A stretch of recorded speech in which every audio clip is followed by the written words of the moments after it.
সংস্কার নিয়ে অবশ্যই আমাদের একটা লড়াই সংগ্রাম থাকবে এবং সেটা সংসদেও থাকবে, সংসদের বাইরেও থাকবে, অবশ্যই মাঠেও থাকবে। আসসালামু আলাইকুম।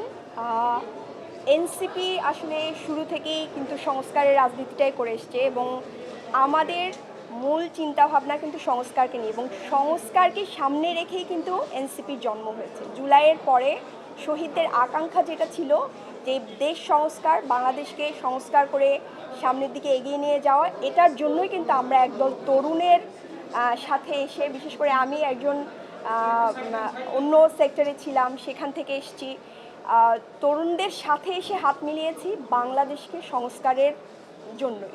তো এই সংস্কারের রাজনীতিটাকেই আমরা সামনে এগিয়ে নিয়ে যেতে চাই।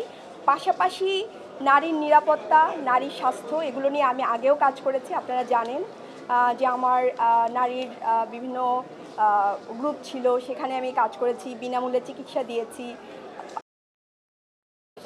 নিরাপত্তা এবং নারীদেরকে, যে জুলাইয়ের পরে যে নারীরা হারিয়ে গিয়েছে সেই নারীদেরকে সামনে নিয়ে আসা এবং একটা রাজনৈতিক গোষ্ঠী তৈরি করা যারা হচ্ছে নারী রাজনৈতিক গোষ্ঠী তৈরি করা, তাদেরকে রাজনীতি সম্পর্কে বোঝানো।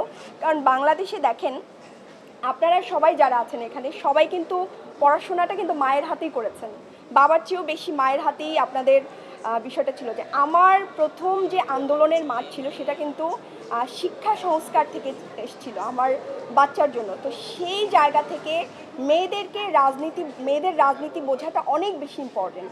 কারণ ওই যে হাতে খড়িটা, এটা কিন্তু মায়ের হাতেই হয়। মা যখন রাজনীতি সচেতন হবে তখন একজন সন্তান রাজনীতি সচেতন হবে এবং সেই জায়গা থেকে দেশ এগিয়ে যাবে।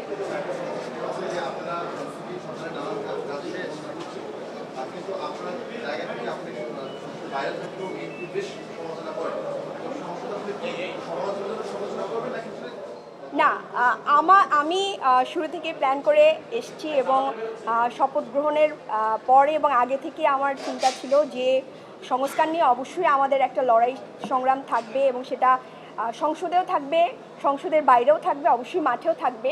কিন্তু আমি আমার সর্বোচ্চ সহযোগিতা করব সরকারের যেসব ভালো কাজ আছে এবং আমি চাইবো যে আমরা যেভাবে তরুণরা সংস্কারের পক্ষে দাঁড়িয়েছি, সরকারের যেন গণভোট সংস্কার এগুলোর পক্ষেই দাঁড়িয়েছে।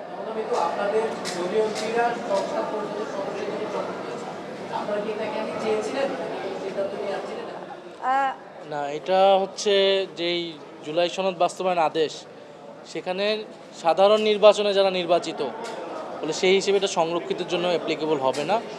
ফলে এই কারণে এটা সংরক্ষিত যারা আসন, যারা নারী প্রার্থী তাদের ক্ষেত্রে এটা। Thank you. না, এটা তো এখন পর্যন্ত কি যারা নির্বাচিত আসন বিন্যাস হয়েছে কিনা বা এগুলো বিষয়ে আপনাদের কোনো চিন্তা ভাবনা আছে কিনা? আমার মনে হয় হয়ে গেছে।